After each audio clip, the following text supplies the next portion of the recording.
Hey there, it is Lainey with Fine and Dandy Aussie Doodles, and today, as promised, I am going to talk a little bit more about kennel training. So I thought I would take the first 2 minutes, talk about the kennel training, and then show you examples of what I've been doing. So one of the things that you need to remember when you bring home a dog, a lot of times people will get a blanket, wrap it on the, put it on the mom for mom smells, but essentially the biggest person they miss is their posse who they've been playing with. The dogs really go through a social um, time in their life from ages 5 weeks to 8 weeks. So the last 3 weeks, my puppies wake, sleep, eat, play, puppy time. Mom kind of weans them themselves around 6 weeks and really kind of checks on them, but doesn't nurse them, doesn't lay down with them. It's puppy time. So these dogs, we try to actually put the smells of my puppies on a little towel when I do bring them home, not necessarily the mom.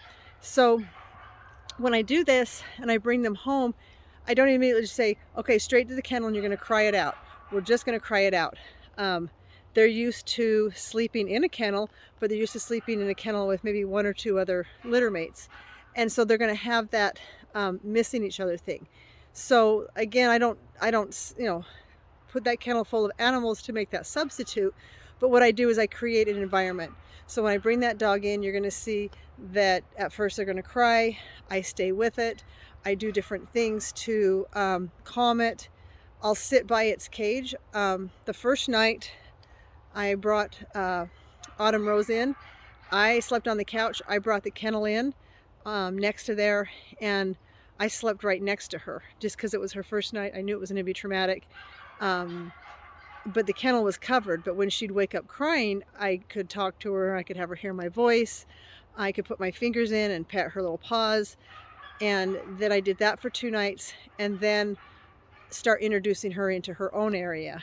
And when it's nap time, I put her in this. So we're going to kind of go through that. But when you've talked to me on the phone and we've talked about how do you kennel train, if you want that puppy in your room, remember that puppy is going to wake up to all the noise. If you get up to use the restroom, if you get up early for work, if you come to bed late, whenever you come in and disrupt that dog, that puppy is going to wake up. Eventually when they're older, they just kind of do their own thing, and they're okay with that.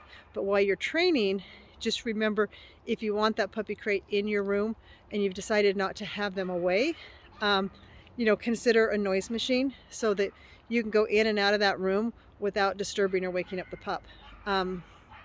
Eventually, like I said, they will adjust.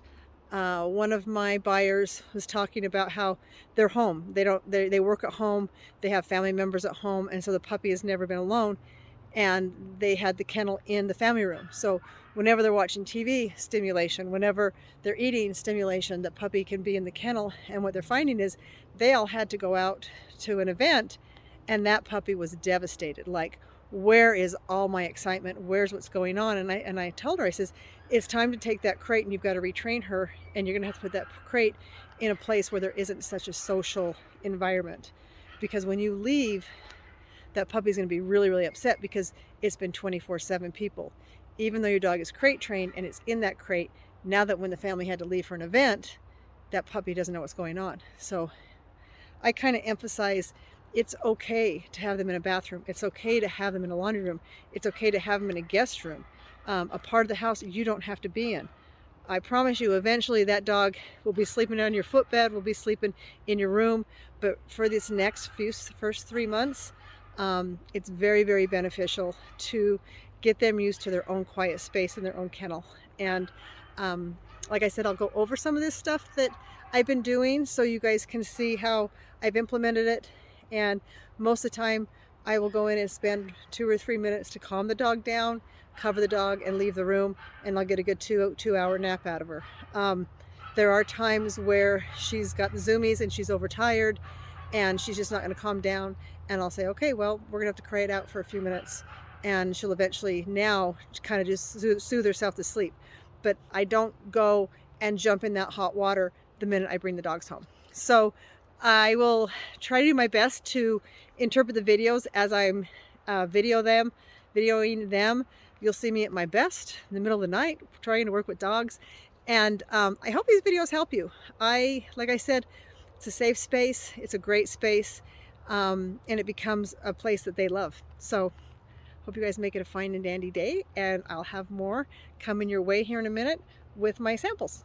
Take care. It's okay, baby. Shh, shh, shh, shh, shh.